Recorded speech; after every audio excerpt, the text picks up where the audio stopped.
Hello everyone, आज है 10 फरवरी और आज इस वीडियो में हम बात करने जा रहे हैं वेदांता के बारे में। 4.5% का फॉल दिखा रहा है। और सिर्फ वेदांता की ही बात नहीं है, पूरे मेटल सेक्टर में आज भयंकर तरीके से गिरावट देखने को मिल रही है। चाहे टाटा स्टील की 3% की गिरावट हो, या फिर स्टील अथॉरिटी ऑफ इंडिया की 4.5% की गिरावट हो, या फिर एनएमडीसी में भी तकरीबन 4% का फॉल हो। गिरावट लगातार देखने को मिल रही है। वेदांता का शेयर भी अगर आप देखोगे तो एक महीने में जहां था वहीं पर आ गया, लेकिन ग्राफ इंटरेस्टिंग रहा। तेजी आई, गिरावट आई, तेजी आई, गिरावट आई, तेजी आई, फिर से गिरावट यहाँ पर देखने को मिल रही है। और पूरा जो मेटल सेक्टर है उसकी गिरावट भाई साहब जुड़ी हुई है ग्लोबल फैक्टर्स के आधार पर। सब कुछ डिस्कस करेंगे वीडियो में, लेकिन उससे पहले अगर आपने अभी तक चैनल को सब्सक्राइब नहीं किया है तो प्लीज़ अभी इसे सब्सक्राइब कर लीजिए, क्योंकि आगे भी बहुत सारे वीडियोज़ हैं जो आपको काफ़ी ज़्यादा हेल्प करेंगे। तो 436 रुपये का शेयर है वेदांता का। एक महीने में 1% का ही ग्रोथ रह गया है, एक साल में 62% का ग्रोथ है। और देखा जाए तो तेजी एक झटके में आई थी, 250 से 500 रुपये पर शेयर गया था, लेकिन उसके बाद देखोगे तो ये वहीं पर थम गया है। बीच में अगर कोशिश भी करता है तेजी दिखाने की तो उससे ज़्यादा का फॉल यहाँ पर देखने को मिल जा रहा है। इनिशियल तौर पर 410 रुपये का जो लेवल है वो सपोर्ट के तौर पर यहाँ पर काम कर रहा है। देखते हैं कि कितना लंबे समय तक वो सपोर्ट के तौर पर काम कर पाता है। और जहाँ तक बात करी जाए ग्लोबल फैक्टर के आधार पर, तो आज Tata steel, Vedanta, SAIL, JSW, Nalco सभी के शेयर में गिरावट आई, क्योंकि भाई साहब मेटल स्टॉक जो है टैरिफ के चलते गिरे हुए नजर आ रहे हैं। मेटल स्टॉक आज मंडे में खुलते ही गिरावट आई after the US president Donald Trump on Sunday, मतलब कल ही कहा था कि he would soon introduce 25% tariff on steel and aluminium imports into US. और जाहिर सी बात है वेदांता का एक बहुत बड़ा जो बिजनेस है वो एल्यूमिनियम का है, स्टील का भी है। टाटा स्टील का भी यहाँ पर आ जाता है, सेल भी आ जाता है यहाँ पर। तो ये दिक्कत है यहाँ पर। Thus, he said would be on top of existing metal duties. The US president also said that he may announce the reciprocal tariff on Tuesday और वेनेसडे। तो जाहिर सी बात है कल परसों शायद आपको कुछ और अनाउंसमेंट्स भी आपको देखने को मिल जाएगी। और इसके चलते अगर आप देखो तो आज गिरावट है, एशियन बाजारों में आज बड़ी गिरावट देखने को मिल रही है। यूएस इंपोर्ट्स की अगर हम बात करने जाए तो अराउंड $100 बिलियन वर्थ के स्टील और एल्यूमिनियम को इंपोर्ट करता है यूएस एन्युअली। और अगर उस पर $25 बिलियन का टैरिफ अगर चढ़ जाएगा तो जाहिर सी बात है महंगा हो जाएगा वो। तो दिक्कत यहाँ पर ये रहेगी। अब देखते हैं कि क्या होता है इन सब का, लेकिन अगेन चैलेंजेस बहुत सारे हैं और यही जो हेडविंड्स अभी यहाँ पर आ रहे हैं उसके चलते दिक्कतें पैदा हो रही है। अगर आप देखोगे तो कल और परसों अगेन कुछ अनाउंसमेंट्स डोनाल्ड ट्रंप की तरफ से आपको देखने को मिलने वाली है, और ये कहीं ना कहीं थोड़ा बहुत परेशान कर रहा है, और आज उसी के चलते गिरावट हमें देखने को मिल रही है। वेदांता का शेयर अगर आप देखोगे तो आज वॉल्यूम 83 लाख से भी ज़्यादा के देखने को मिल रहा है, बड़ी क्वांटिटी में ट्रेडिंग हो रही है। यहाँ पर 526 रुपये से गिरकर नीचे आया है। 52 वीक्स का जो हाई था, लो तकरीबन अगर आप देखोगे 52 वीक्स का लो तो 250 रुपये के आसपास है।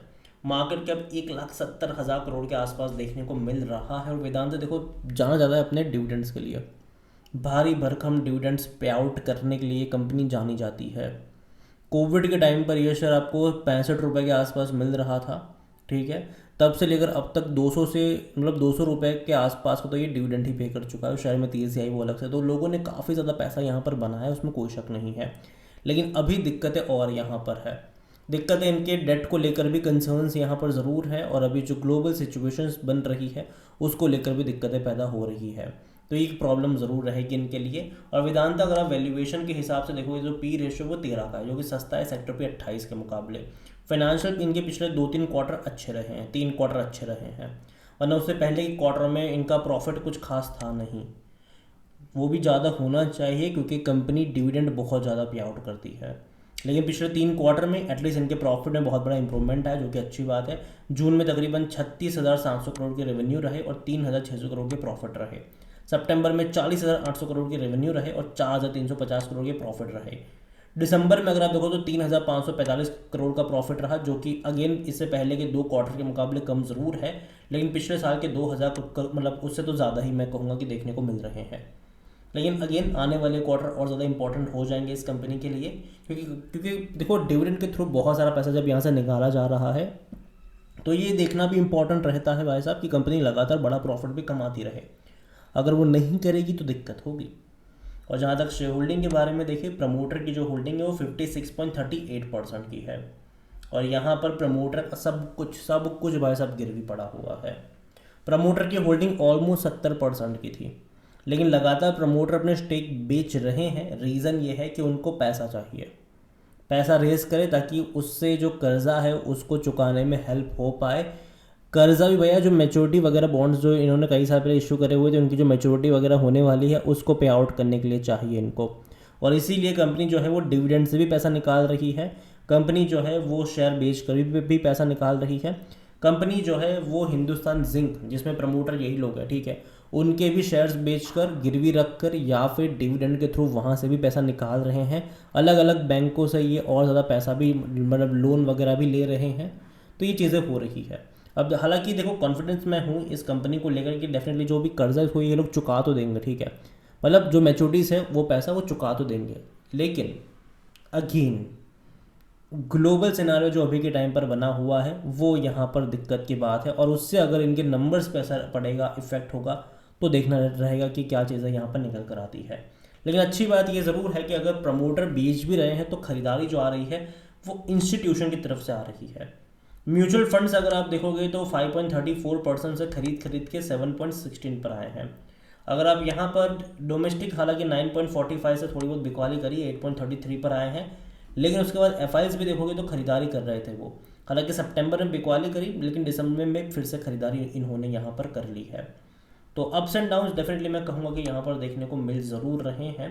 और वेदांता देखो मैं इतना ही कहूँगा इस कंपनी के लिए, कंपनी खराब नहीं है लेकिन डेट इनको परेशान कर ज़रूर रहा है, और देखो खबरों के आधार पर ये ट्रेड करेगा, ठीक है। अभी ग्लोबल सिनारियो जो टैरिफ को लेकर खबरें आ रही डेफिनेटली उससे आज के टाइम पर अगर आप देखोगे तो मेटल सेक्टर डिस्टर्ब हुआ ज़रूर है। अभी 2 दिन और इंपॉर्टेंट होने वाले हैं, कल और परसों का दिन और ज़्यादा इंपॉर्टेंट है, और बड़ी अनाउंसमेंट आपको यूएस से देखने को मिलने वाली है कि कितना टैरिफ लगेगा, क्या लगेगा, किसके ऊपर लगेगा, क्या होगा, वो देखने को मिलने वाला है। और उसके चलते भी इंडियन मेटल सेक्टर जो है वो रिएक्ट करता आपको कल और परसों नज़र आ सकता है।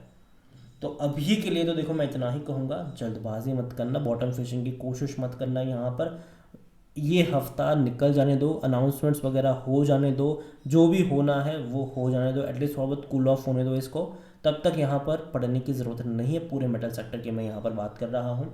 और मैंने पहले भी कहा था, आज भी मैं कह रहा हूँ, अगर आप चैनल को रेगुलर फॉलो करते हो, पिछले 2-3 महीनों से ये चीज़ मैं कह रहा हूँ कि जो अच्छी रफ्तार है बाज़ार में, इंडियन बाज़ारों में, वो आपको देखने को मिलेगी, लेकिन अभी नहीं, वो अप्रैल और मई से देखने को मिलेगी।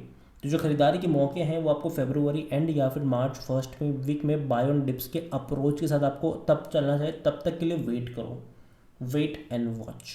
अगेन ये मेरा पर्सनल ओपिनियन है, ठीक है, कोई भी इन्वेस्टमेंट एडवाइस नहीं है ये। वीडियो को यहीं पे एंड करता हूँ, पसंद आया हो तो लाइक करो, शेयर करो, चैनल अगर पहली बार है तो प्लीज़ सब्सक्राइब करें।